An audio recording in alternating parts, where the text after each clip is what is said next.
ተስፋ ዝህብ ዜና ተሰሚዕሎ በዚህ ሰዓት እጅግ አሳዛኝ መረጃ ተሰምቷል። ትጥቅ ለመፍታት መመሪያ አጽድቋል። የትግራይ ክልል መንግስት የፈጸመው አስመስሎ ትግራይ ውስጥ ድብደባ ለመፈጸም ስለማቀዱ እጃችን አጣጥፈን የምናይበት ጊዜ አብቅቷል።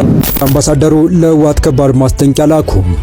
ሰላም ከመያለኻትኩም ሰላም ትሉ በዓል ሙሉ ተስፋ ከምሎም ማዓንተ ኣነ ከተሐጉስ አይፈልጥን ሰናይ ዜና ሒዘልኩም መጽለኹም ማዓንተ ብጣዕሚ ደስ ዝብል ዜና እቲ ብናይ ሸሪራ ዝነበረ ኩናት ሕጂ ናብ ዕርቂ ኣዝምቢሉሎ ደስ ዝብል ብስራት ደሞ ዓንቲ ዕለት 29 ሓምለ እዩ ጽቡቅ ብስራትና ሰሚዕና እቲ ኩነታት ዝነበረ ናብ ዕርቂ ተቀይሩ በቃ ሰናይ በቃ ሰላም ዝመስል ነገር የለን በቃ እቲ ኩናት ሰብ በላዕ እምበር ወላ ሓንቲ ኩናት ጽቡይ ዝነበርኩም ሰባት ግን ሕረር ወሉ ኩናት ሰብ በላዕ እምበር ወላ ሓንቲ ፋይዳ የብሉን ብኩናት ከዓ ዝፍታሕ ሰላም የለን በቃ ኣብ ጣውና ፍወዳ ኣለዎ ሕዋትና ሲና ኢና ቅድሚ ሕጂና ብጣዕሚ ደስ ዝብል ብስራት ሒዘልኩም መፅእ ዘለኹ ሰናይ ምክታል ይኹነልኩም።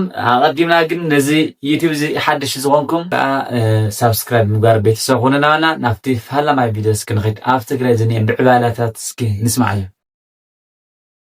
ተስፋ ዝህብ ዜና ተሰሚዕሎ አደራደርቲ ውዕል ፕሪቶሪያ ነበር ፕሬዚዳንት ናይጄሪያ ኦሉሴጉን ኦባሳንጆ ምስ ልኡኻት አውስትራልያን እንግሊዝን ብሓባር ምዃን ሎማዓንቲ ዕለት 4/2018 መቐለ ከም ዝመፁ ዝፍለጥ ኮይኑ ዛጊድ ምስ ዶክተር ደብረጽዮን ገብረ ሚካኤል ምይጥ ከም ዘካይዱ ተሓቢሩ ዘሎ ቀንዲ ዕላማ እቲ ምይጥ ድማኒ ኣብ መንጎ መንግስቲ ፌደራልን ትግራይን ዘሎ ተሓዋኺ ኩነታት ናብ ሰላማዊ መንገዲ መምራሕ ከም ዝኾነ ምፍላጥ ተኻኢሉ ኣብቲ ዝርዝር ድማኒ ዶክተር ደብረጽዮን ገብረ ሚካኤል ብግዲኦም ንሕና ዘለና ኣፈላላይ ብድርድርን ብሰላማዊ መንገድን ክንፈትሕ እኳ ተድለና መንግስቲ ፌደራል ግን ነዚ ጉዳይ እዚ ብሰላም መንገዲ ክፈትሕ ኣይከኣለን ብዕሉውን ውዕሊ ፕሪቶሪያ ኣፍሪስዎ እዩ ዝብል መደረ ገይሩ ነዚ ብምድጋፍ ድማኒ ነበር ፕሬዚዳንት ናይጄሪያ ኦሉሴጉን ኦባሳንጆ እዚ ጉዳይ እዚ ወሲድና ኩሉ ኣፈላላያት ድማኒ ብዘጠን ድርድርን ሰላም ዝፍጠረሉ ኩነታት ክፍጠር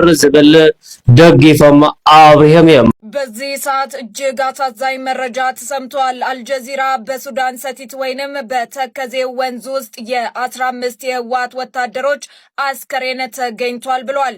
የሱዳን የሕክምና ባለሙያዎች እንደገለጹት አስከሬኖቹ በሽረሪና ጦርነት ከተገደሉ ተዋጊዎች መካከል በወንዝ ተወስደው ሱዳን የደረሱ ናቸው። በወንዙ የተወሰዱ ሰዎች ቁጥር በጣም ብዙ እንደሆነም ተገምቷል። የሱዳን ሐኪሞች ከጦርነቱ የተረፉ በርካታ ቁስለኞችን እያከሙ እንደሚገኝም ተገልጿል። ባሳለፍነው ሳምንት ቅዳሜ ሐምሌ 5 ቀን 2018 ዓ.ም በኢትዮ ሱዳን ድንበር አቅራቢያ በኢትዮጵያ ሰራዊትና በአካባቢው ይንቀሳቀሳል በተባለው የትግራይ ኃይል አርሚ 7 ክፍሎች መካከል መጠነ ሰፊ ውጊያ መደረጉ ይታወሳል። እጃችን አጣጥፈን የምናይበት ጊዜ አብቅቷል። አምባሳደሩ ለህወሓት ከባድ ማስጠንቀቂያ ላኩ። ኢሳያስ ለዓመታት የሸሹት ኃይል ጓዙን ጠቅሎ ሊገባ ነው። በፕሬዝዳንቱ ላይ ሰይፍ ያነሳው ቡድን አስመራ የሚገባበት ቀን ተቆረጠ። የጠቅላዩ ተጠባቂ ማብራሪያ የነ ዶክተር ደሳለኝ ሽኝት፣ የፓርላማው የመጨረሻ ስብሰባና የነገው ታሪካዊ ስንብት፣ የጠቅላዩ ምላሽ የሚጠብቁት አነጋጋሪና ጠንካራ ጥያቄዎች፣ ፕሬዝዳንቱ ከስልጣን እንዲወርዱ ተጠየቁ፣ ምክር ቤቱ ያልታሰበ አቋም ያዘባቸው፣ ህወሓት በሶስት ግንባር ጦርነቱን ለመክፈት ዝግጅት አጠናቅቄያለሁ ማለቱን ተከትሎ አሜሪካ ትዕግስት ያልቋል የሚል ጥብቅ ማሳሰቢያ ወደ መቀለ ልካለች። ባሳለፍነው ሳምንት ወደ መቀለ እንዳይገቡ የተከለከሉት አምባሳደር ማሲንጋ እጃችን አጣጥፈን የጽንፈኛ ጥፋት ድግስ የምንታዘብበት ጊዜ አብቅቷል ሲሉ ለህወሓት የመጨረሻውን ቀይ መስመር አስምረዋል። በዝርዝር የምንመለከተው መረጃ ይሆናል። በሌላ በኩል ደግሞ የህወሓት አጋርና የጽምዶ አቀናባሪ የሆኑት ኢሳያስ አፈወርቂ ለዓመታት ሲሸሹት የኖሩት እውነት መልሶ ማሳደዱን ጀምሯል። በፕሬዝዳንቱና አስተዳደራቸው ላይ ጠንካራ ሰይፍ ያነሳው ቡድን በመጨረሻ ኢሳያስን ለማደን ወደ አስመራ ሊገባ ቀን እንደቆረጠለት ተሰምቷል። አነጋጋሪውን መረጃ በጥንቅራችን አካተነዋል። ወዲህ ደግሞ የስልጣን ጊዜውን ያጠናቀቀው ተሰናባቹ ፓርላማ ነገ የመጨረሻ ስብሰባውን ያደርጋል። ጠቅላይ ሚኒስትር አብይ የሚገኙበት ይኸው የስንብት ጉባኤ የጠቅላዩ ምላሽ የሚጠብቁት አነጋጋሪና ጠንካራ ጥያቄዎች የቀረቡበት መሆኑም ታውቋል። በሌላ መረጃ ደግሞ ፕሬዝዳንቱ ከስልጣን እንዲወርዱ ተጠይቀዋል። በፕሬዝዳንቱ ላይ ድንገተኛ የስልጣን ልቀቁ ጥያቄ የተነሳው ከህገ መንግስታዊ ጥሰት ጋር ተያይዞ ምክር ቤቱ ያልታሰበ አቋም መያዙን ተከትሎ ነው ተብሏል። ህወሓት ወደ ጦርነት አንድ እርምጃ ወደፊት መጠጋቱን ቀጥሏል። በሶስት ግንባር ጦርነቱ ለመክፈት ዝግጅት እያደረገ መሆኑን ተከትሎ ታዲያ አሜሪካ ትዕግስት ያልቋል የሚል ጥብቅ ማሳሰቢያ ወደ መቀለ ልካለች። ባሳለፍነው ሳምንት ወደ መቀለ እንዳይገቡ የተከለከሉት አምባሳደር ማሲንጋ እጃችን አጣጥፈን የጽንፈኛን የጥፋት ድግስ የምንታዘብበት ጊዜ አብቅቷል ሲሉ ለህወሓት የመጨረሻውን ቀይ መስመር አስምረዋል። በኢትዮጵያ የአሜሪካ አምባሳደር ኤርቪን ማሲንጋ በአዲስ አበባ በተካሄደው 250ኛው የአሜሪካ የነጻነት በዓል ላይ ባደረጉት ንግግር የኢትዮጵያን ማክሮ ኢኮኖሚ ማሻሻያዎችን በከፍተኛ ደረጃ አድንቀዋል።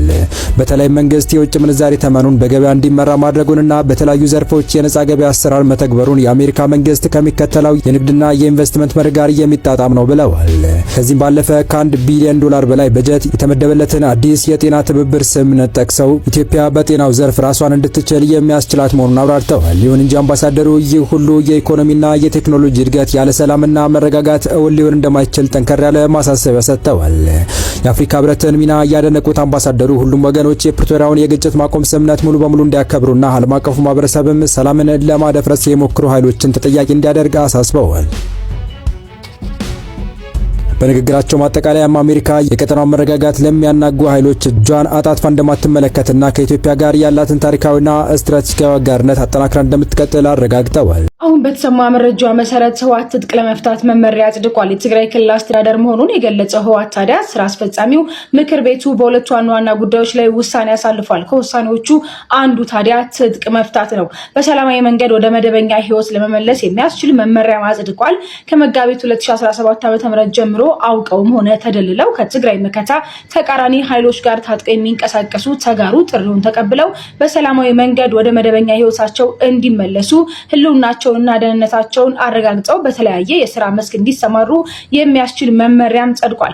ታዲያ ዝርዝር መግለጫውን የሰላምና ጸጥታ ቢሮ በቅርቡ ይሰጣል ተብሏል። በወረራው ምክንያት ጉዳት የደረሰባቸው ተጋድሌዎችን ለማከም የተፈናቀሉትን ደግሞ ለማቋቋምና ትግራይን መልሶ ለመገንባት የተጀመረው ገቢ የማሰባሰብ ስራም ተገምግሟል ነው የተባለው። የስራው አፈጻጸም ተስፋ ሰጪ መሆኑን ተነግሯል። ሂደቱ ታዲያ ከሙስና የጸዳና ራስን የመቻል አቅምን የሚያጎለብት እንዲሆን መመሪያ ተሰጥቷል ነው የተባለው።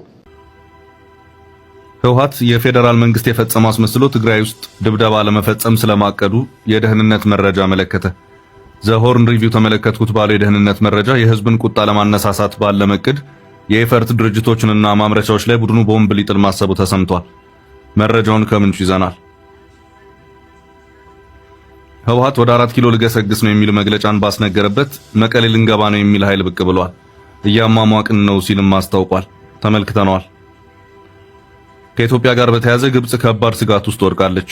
መግለጫም ተሰጥቶበታል። ጥቂትን ጠብቅም ተብሏል። በአዳዲስ ግድቦች ስጋትም ጉዳይ ሌላ ጥያቄ ተነስቷል።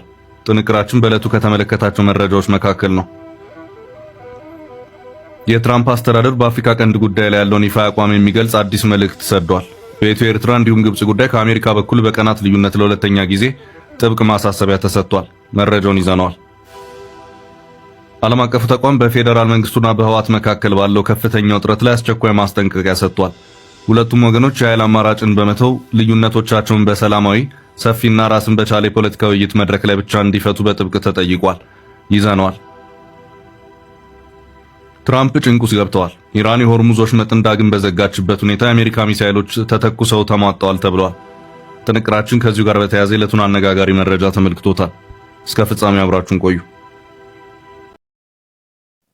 ያው ከምቲ ክትሰምዕዎ ፀናሕኹም በቃ ነገራት ይመዓራረዩ ዘሎ ብጣዕሚ ደስ ዝብል ነገራት እዩ ዝኒአ። ኣምላኽ ብዘለቶ መፈፀምቲ ያስማዓና በቃ እዚ ተጀሚሩ ዝኒአ ናይ ዕርቂ ሰላም ብጣዕሚ ደስ ዝብል ኩሉ ሰብ ዝፈትዎ ሰላም ፀጥታ ሃልዩ ሰብ ናይ ብሓቂ ሰብ ኣይኮነን ሰይጣን ኢኻ ክትብሎ ትኽእል። ንሰላም ዝዘርግ ሰይጣን ወላ ሓንቲ ሰይጣን ዳ እዩ።